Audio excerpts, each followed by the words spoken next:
Well, hello, happy Friday. Welcome to Deep in Church History here on KKMC. I hope everyone is doing well, has had a great week. Well, guys, today's show will probably have its fair share of controversy just based on the topic. But sometimes we have to, when in the study of church history, we have to go with the topic leads. So we're going to talk about Joseph Smith today. Of course, the founder of the Church of Jesus Christ of Latter-day Saints. Now, before anyone gets kind of carried away here, we will only discuss his life up to the first vision. So we're only covering a very small portion of his life. But it's a very key area of his life.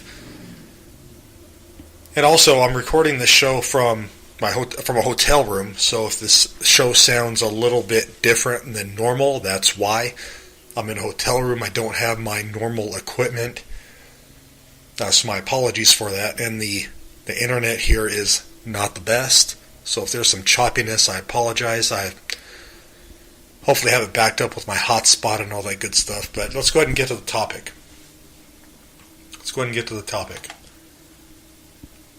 Joseph Smith. We're only going to cover his early years, okay? Now, when it comes to the subject of Joseph Smith, there's some mixed emotions. One reaction is to sing the praises of the founder of Jesus Christ of Latter-day Saints. They would say that he's a prophet of God and brought the church back to what Christ established and kind of saved it from apostasy. Another is met with disdain at the founder of a religion that's among the fastest growing in the world. They take objection to the church's claim to be the one true church, its controversial doctrines, and perceived indoctrinations, if you will. So, what led to Joseph Smith establishing a new religion in the 1800s? So, like I said at the beginning, this show is just going to take a look at his upbringing. A look at how religion played a role in his life is a vital starting point. A look at his parents' attitude towards religion also plays a pivotal role.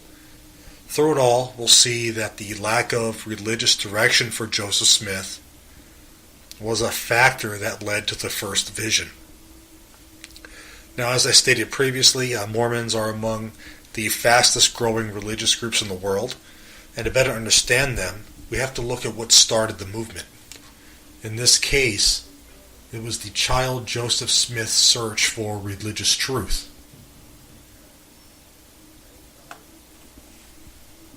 Now, we have to look at the background. We have to start with his parents. Okay, so Joseph Smith Sr. and Lucy Mack were married January 26, 1796, and they were blessed with 11 children. Now, unfortunately, they also had a lot of failed business ventures which are well documented. Now, the religious background of the two is actually quite difficult to find. There's conflicting accounts, but the focus is really on Joseph Smith as well, and what he accomplished, what he did in his life.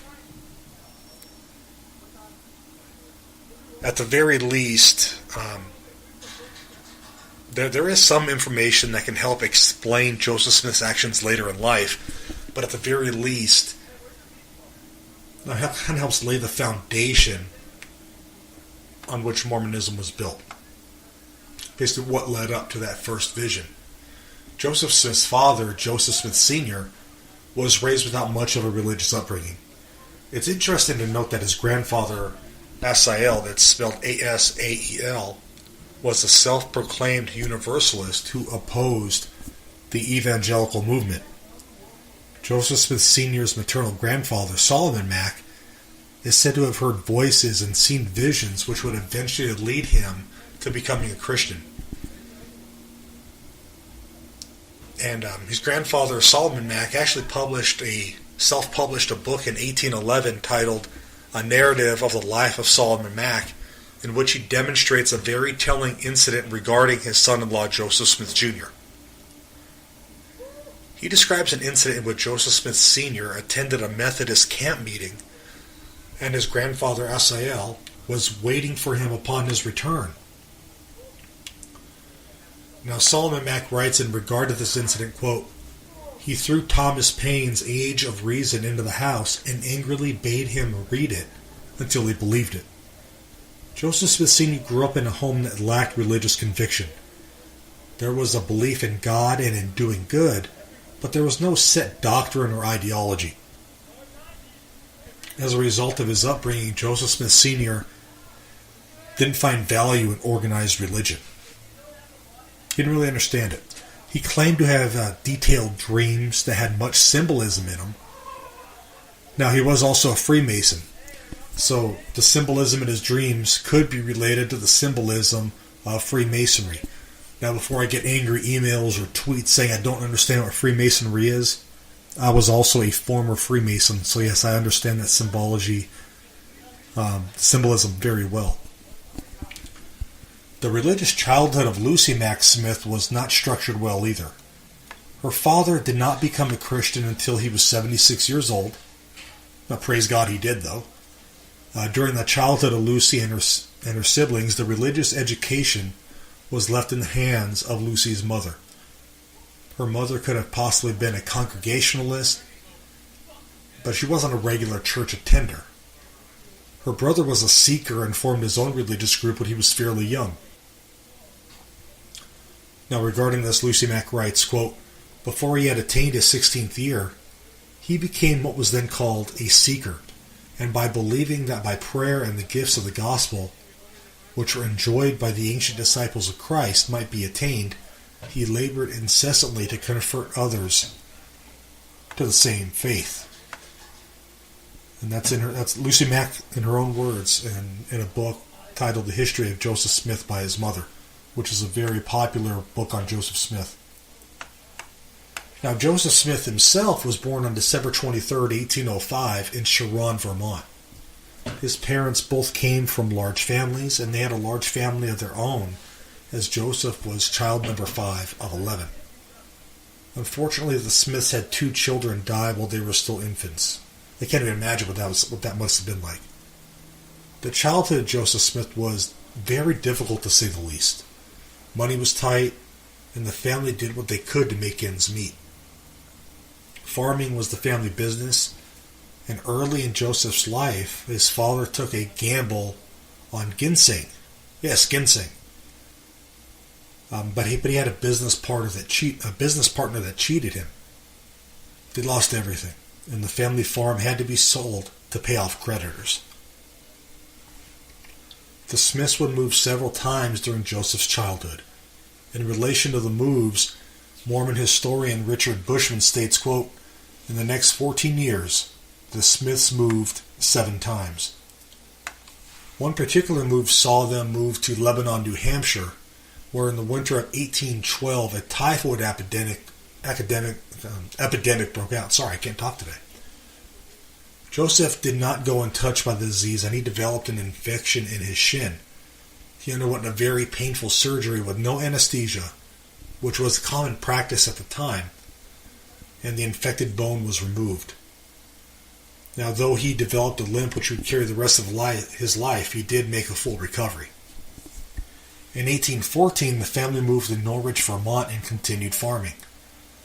Those 3 years were catastrophic, as there were 3 straight years of crop failure, which left the family destitute.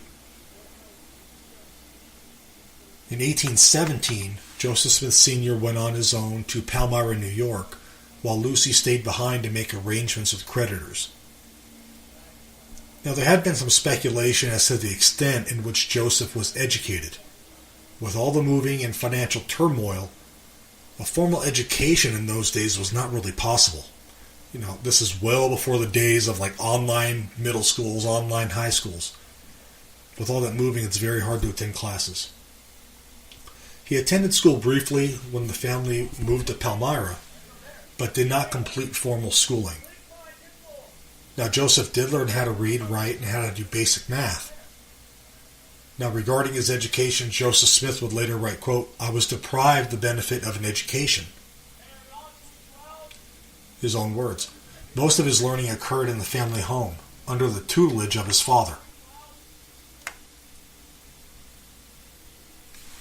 In 1820, the family took out a mortgage on a farm in Palmyra, New York, which helped bring stability for a few years. During the time, Joseph began to read the Bible and investigate the claims of various Christian denominations. It is a journey that would ultimately lead to his experience in the sacred grove.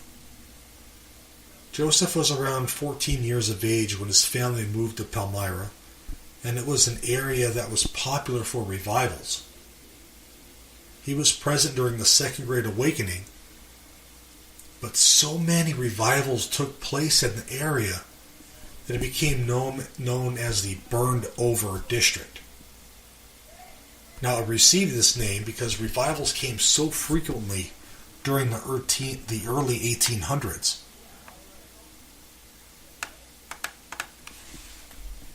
Young Joseph wanted to join a church, but was on his own since his parents were indifferent on the issue. The two Christian denominations that interested him the most were the Presbyterians and the Methodists. And for those that know, it's kind of on different scales of the theological spectrum as well. Presbyterianism sparked his interest as his mother felt a connection with it. As I mentioned a moment ago, she had a Congregationalist background. She had ties to it from her childhood. And though it's a separate denomination, there was a level of comfort there that she had. The comfort she felt with the Presbyterian Church did not lead to membership. Although there are some sources that say it did, there are a lot of sources that say it didn't. But it did lead to Joseph attending Sunday school on occasion. He had a lot of questions. Asking questions is a very good thing. Sometimes it gets a bad knock. Asking questions is actually a good thing, though. Joseph Smith did have many questions. And there's speculation that he had concerns about the Reformed doctrine of election or limited atonement. Now, though he does claim in The Pearl of Great Price, which is a book that the Church of Jesus Christ of Latter-day Saints says is inspired scripture, he does claim in that book that his father and some of his brothers became Presbyterian. Sources outside of that book vary. Some say he did, some say he didn't. Listen, there's no real historical evidence proving that. Nevertheless, his curiosity continued, and he continued to inquire. Joseph also became interested in Methodism, which also swept through the area on revival. Joseph attended Methodist camp meetings and is reported to have spoken at one of the events.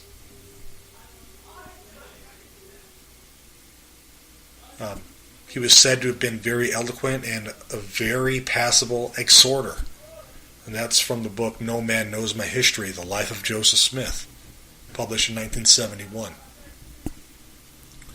Joseph preferred Methodism over Presbyterianism and strongly considered joining the Methodist Church. Though he would disavow organized religion, here is strong evidence to suggest that he at least tried to join the Methodist Church in 1828, which would be 8 years after he was told in a vision that all churches were wrong. And that source, if you want to check it out, is from a book called Mormon Enigma, Emma Hale Smith. Now, while Joseph was contemplating which church he should join, he came across James chapter 1, verse 5, which states, "If any of you lack wisdom, let him ask of God that giveth to all men liberally, and upbraideth not, and it shall be given him." This verse resonated with Joseph, and as the story goes, he asked God repeatedly which church was right. Joseph documents this in The Pearl of Great Price when he writes, quote, "I reflected on it again and again, knowing that if any person needed wisdom from God, I did. For how to act I did not know, and unless I could get more wisdom than I then had, I would never know. For the teachers of religion of the different sects understood the same passages of Scripture so differently as to destroy all confidence in settling the question by an appeal to the Bible. End quote. My apologies, still getting over a sore throat. Now, the exact date of the first vision varies. It's common held belief among Mormon historians that the vision took place in the spring of 1820. This is also the date that Joseph gives us in the Pearl of Great Price. The dating of the first vision is somewhat controversial, as Joseph Smith did not write down the details of what happened until 1832. And when he did give the time frame of the spring of 1821, when he finally wrote it down, he gave the time frame of the spring of 1821. However, the brother of Joseph Smith, William, says it happened when Joseph was 18 years old. That would put the dating in the spring of 1823.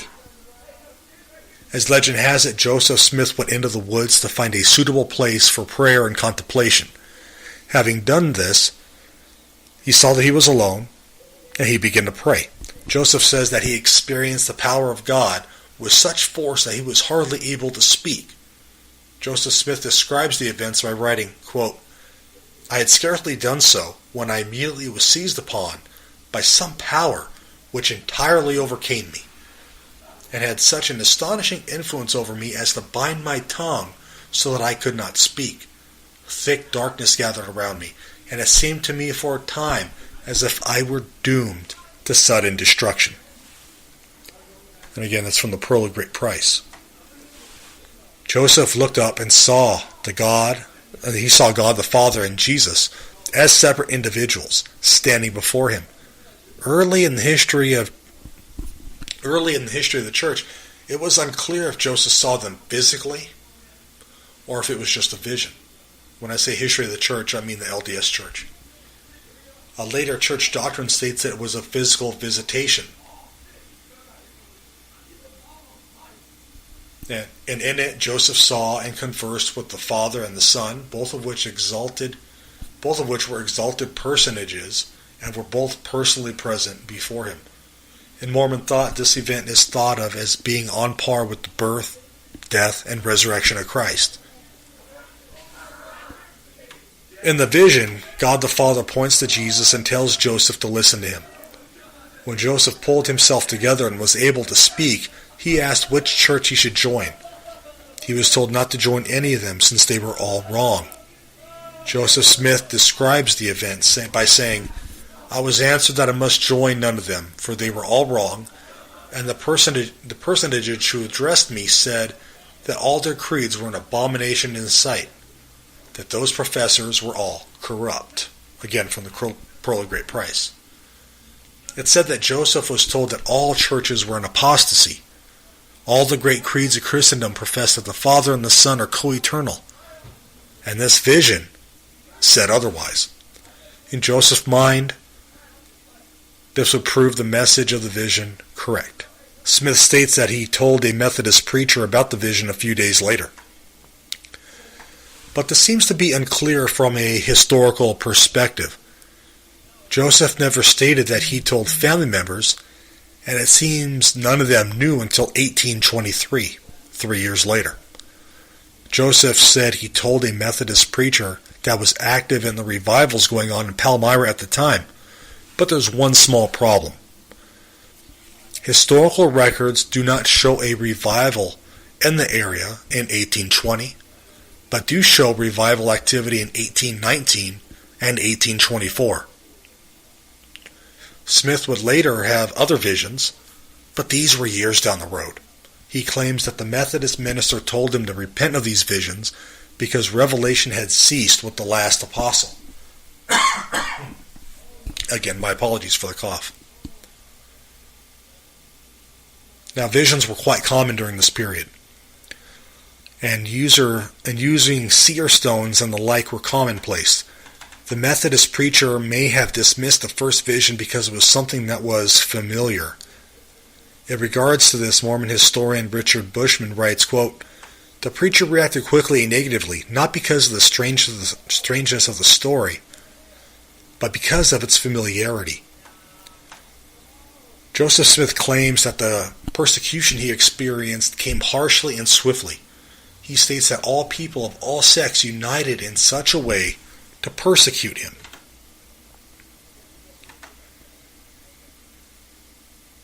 Now, no doubt, he saw this as an affirmation of what he had claimed to see.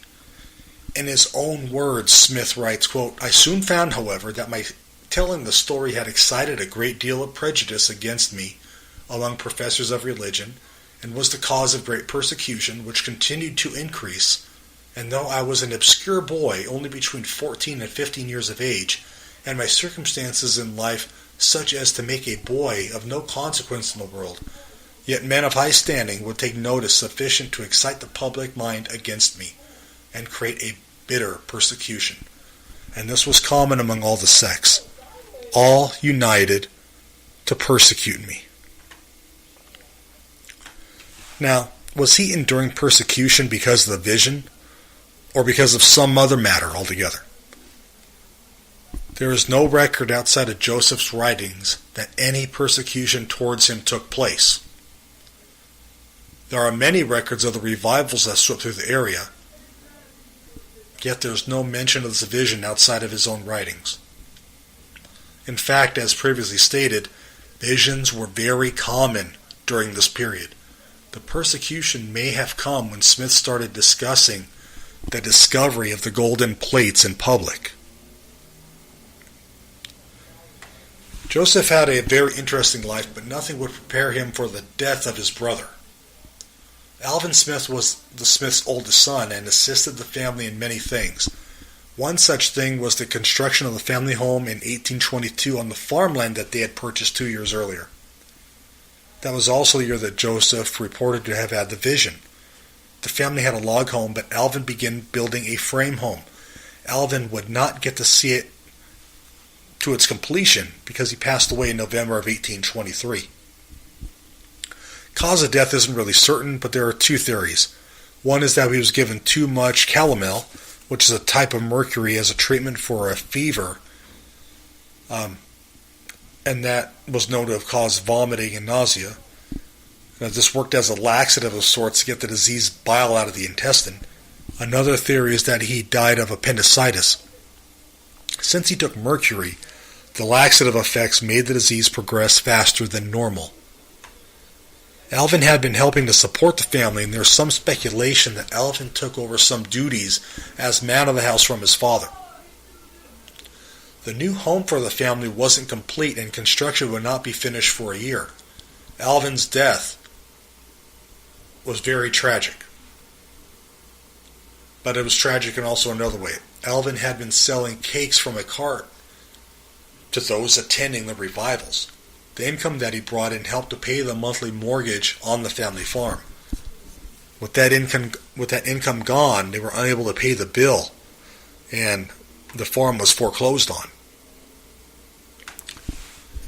Now, as I stated a moment ago, in regard to the first vision, there are some different dates given for it. In the Pearl of Great Price, Joseph Smith states that it happened in the spring of 1820. When he finally wrote down the account for the first time in 1838, he said it happened in 1821.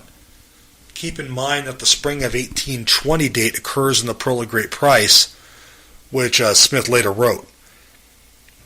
Now, also his brother William says that the event happens when Smith was 18, which would make it 1823 to 1824. There are other inconsistencies in the account, especially in regards to who appeared to Joseph. The account in the Pearl of Great Price, he describes two persons standing before him. Now, the earliest known version of the account has Jesus present, but God the Father nowhere to be found. There is a third account of the vision, which was written in 1835 from Smith's diary, that says God the Father and Jesus were not present, but angels appeared to him. The dates given by Smith regarding the revivals taking place during the first vision also aren't consistent, as I mentioned earlier.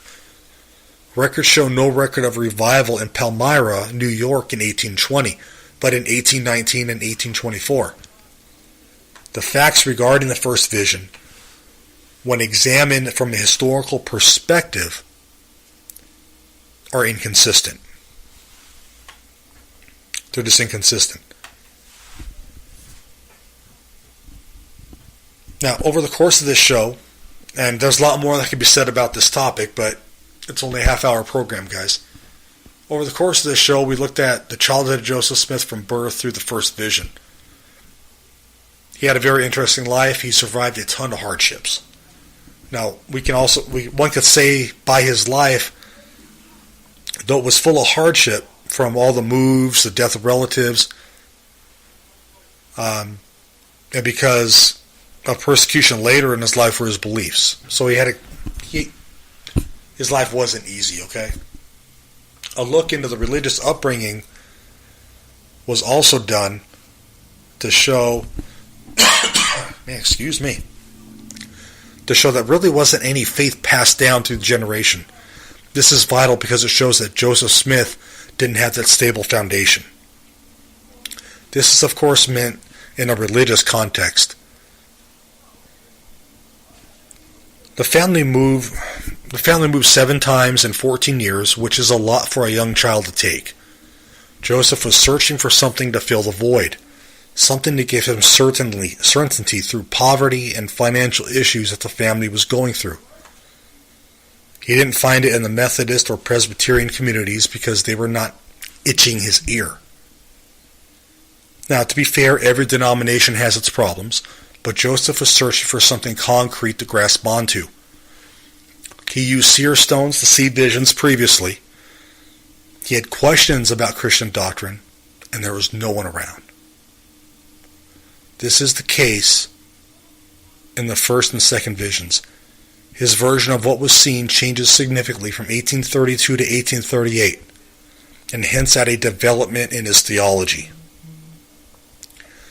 Joseph Smith is a very interesting man to study, and he's someone that still has an impact on the world. Did he see a vision? No, maybe. But there are too many variables to say with any degree of certainty what he saw. Now, we can learn something from his perseverance through struggle in his childhood. He did overcome a lot. And by all accounts, he was a good father. And that's something that all men should strive for. However,